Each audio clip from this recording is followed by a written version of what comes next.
stay loved with Love Matters Niger.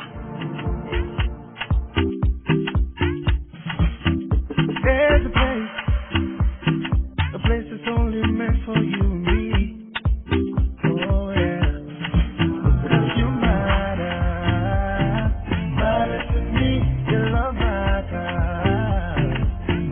to me. Love matters, matters to me. Your love matters. Good evening, fam. What's good? We hope you had a great week so far. Welcome to the program Love Matters, where we raise and talk about issues that concerns love, relationships, and sex. I am Mr. Definition. My name is Ben Dodo on Chet. And I am Maxi Rinda, the Purple Diva. This program is powered by Love Matters Niger, geared towards improving your love and sex life. Thank you for joining us. We love you and we would want you to continue joining us. Check out our social media pages. Search for Love Matters Niger on Facebook, Instagram, and Twitter. And trust me, you want to enjoy great reads from our website, www.lovematters.ng. Don't miss out.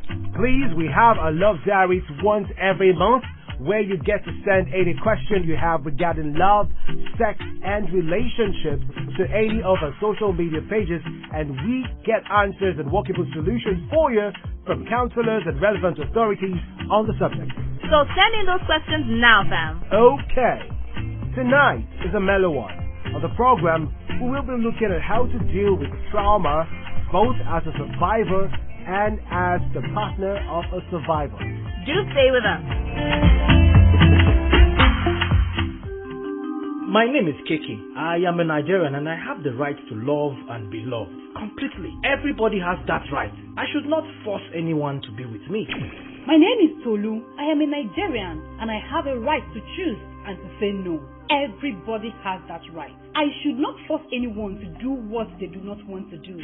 My name is Hassan. I am a Nigerian. I have the right to post, tweet and feel safe and feel free on the internet. Everybody has the right now. I should not bully, troll or insult anybody else on the internet.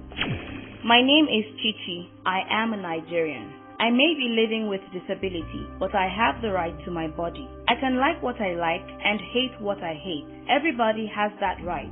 I should be free to be who I want to be and let others be too.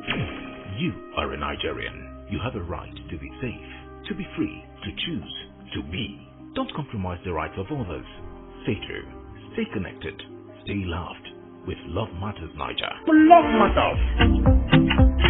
Okay, first of all, trauma is simply defined as the emotional response to a terrible event. Simple.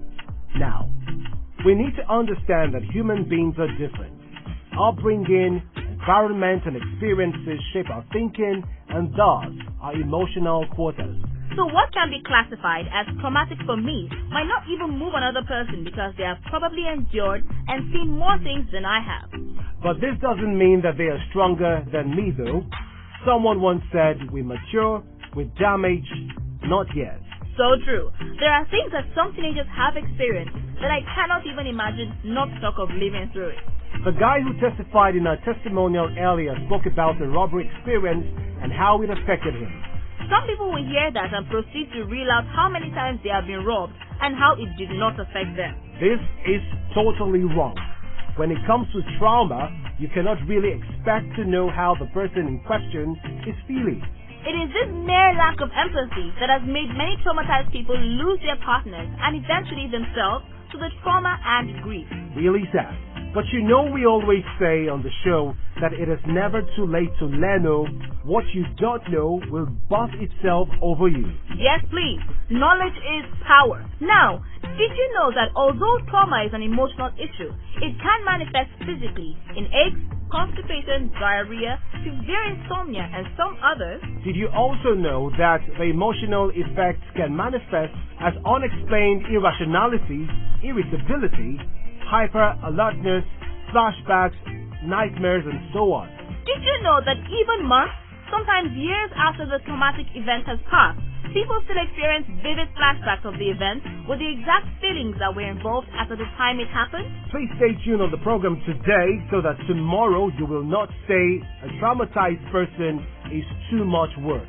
Yes, we have pointers on dealing with trauma as a survivor and a partner of one, straight from the mouth of our darling counselor per excellence. Auntie Dottie covered all bases on this one. Stay with us. Trauma, in the first place, is supposed to be a builder of resilience, to improve our resilience from where we were before we got the experience that traumatized us. It is not supposed to destroy us or weaken us. And so, in the first place, people need to have accurate information and education on trauma so that they know beforehand, because we know in life that traumatic experiences are going to happen. So, in the first place, do I know about trauma? Do I know how it can affect me? If I have that education and I have the life competency skills that are necessary beforehand, when the traumatic experiences occur, I am likely to deal with them in a very positive way. Now, that is how to deal with trauma. Be positive about it. It is human for us to feel pain, for us to be angry, and sometimes even ashamed, even though we may not have been responsible for an experience that we have had. But how it then affects our future is dependent on how we react to what has happened.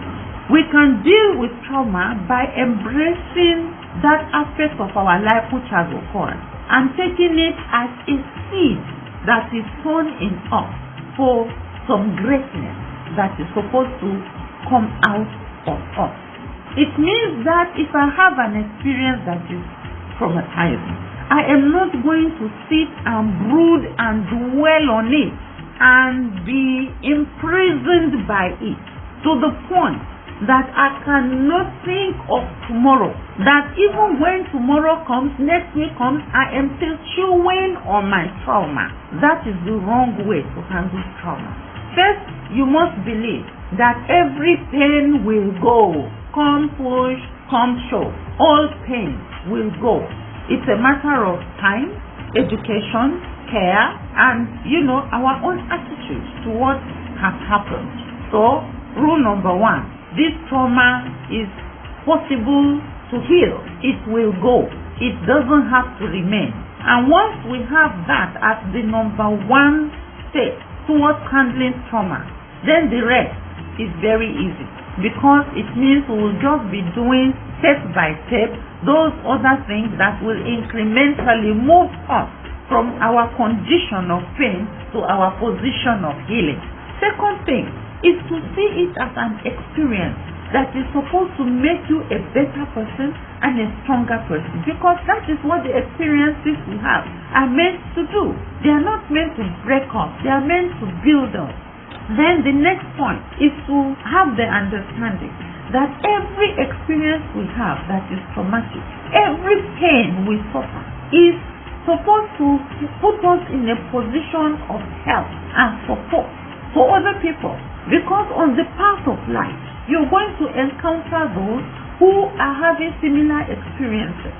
And the purpose for which they are placed on your path is so that you can be of help to them, so that they can pull out of that experience.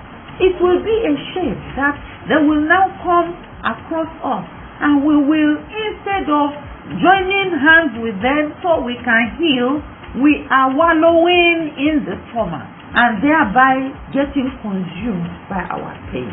There is no way to move ahead if we allow trauma to keep us within the boundaries and confines of a past experience. It would mean we are living in the past. The important thing is to say, I will forge ahead. However painful and traumatizing this is, I know I can heal. Now, what you must do is to ensure that you have activities that help your healing. That is very important. Some people engage in intense spiritual activities. Some people do sporting activities. Some people do travel at that point in time to help them cope and deal with trauma. And that is very, very important. The other thing is to look for people who have had similar experiences. Sometimes there are support groups, sometimes they are not groups. It's an individual that you know who's been there before. Then go to such a person, have a conversation with the person, share in your experiences. What are your own challenges? Let the person also share. In the end, you may not be reacting the same way, but the fact that someone else has been open enough to tell you that this is what they are also facing is comforting enough and strengthening enough for you to move ahead. And if you have a partner who is experiencing trauma, it's good to encourage them to talk about it. It's good to let them vent their feelings. There are people who have experiences and they are closed down, they are shut up. They can't talk about it. They don't even know if the person who is going to listen to them will be judgmental, condemn them, or blame them for what has happened. So it's important as a partner for you to reassure them that it is all right, that you are there to stand by them, come rain, come shine. And since this is the situation now, it not change anything. You are still there, true and sure for them. It's very, very important. And for the person who is experiencing the trauma, please do not keep quiet. You need to talk to somebody. You need to speak up. You need to share your feelings with someone who will understand. I'm speaking here of trauma that we can deal with. Sometimes the trauma can be so severe that people have to check into the hospital. Please, if you're having any clinical symptoms as a result of trauma, don't be ashamed. Walk to the clinic and speak to your doctor. If you need to see a psychiatrist, it is fine. All we want is that we are healthy. And if there is someone out there who has the key, who has the treatment to make us well, then we should access it and not be inhibited by what people will think or what people will say. Trauma is a big deal, but we are a bigger deal. We can put it in its place and we can emerge better than we were. Stay loved with Love Matters Niger. You have been listening to the program Love Matters, where we have learned about how to deal with trauma and how to be with someone who is traumatized. We heard what Auntie Dottie said, but let's give you a short recap of dealing with trauma as a survivor. First, time is of the essence. You need to give yourself time to heal. Second, there is nothing wrong with a good cry anytime you feel like, so you can let some emotion loose. Third, please do not shut people out. Traumatic times are wrong times to spend alone. Don't be too proud to ask for company. Next, it has been proven that exercises like jogging, aerobics, yoga, massages, stretches can help you relax. Lastly, seek help, either with a support group or a counselor. And if your partner or someone you love is traumatized, don't forget patience and empathy. Those should be your watchwords. Please, if after a bad, terrible or horrible event, you find yourself having trouble functioning at home or work, or suffering from fear, anxiety, or heavy depression, if you are unable to form satisfying long-term relationships, if you are experiencing severe insomnia or nightmares, or you find yourself needing alcohol and drugs to feel better, you are probably traumatized. Get help, please. Life is definitely worth living to the fullest. And trust us, you are precious, you are beautiful, and you are loved. Thank you for riding with the Love Matters train with us tonight. We love you, and your love and life really matters to us. Which is why we keep reminding you of how important your sexual health is. Call Mary Stokes on 080-000-22252. That is 080-000-22252, and get more information on how to improve your sexual health. You can reach us on any of our social media platforms. Find Love Matters Niger on Facebook, Instagram, and Twitter. My name is Ben Dodo Oche. And I am Makti Rindap, the Purple Diva. Till we come your way again next week, same time, same station. Remember to love yourself, because only then can you truly love another. Stay loved with Love Matters Niger.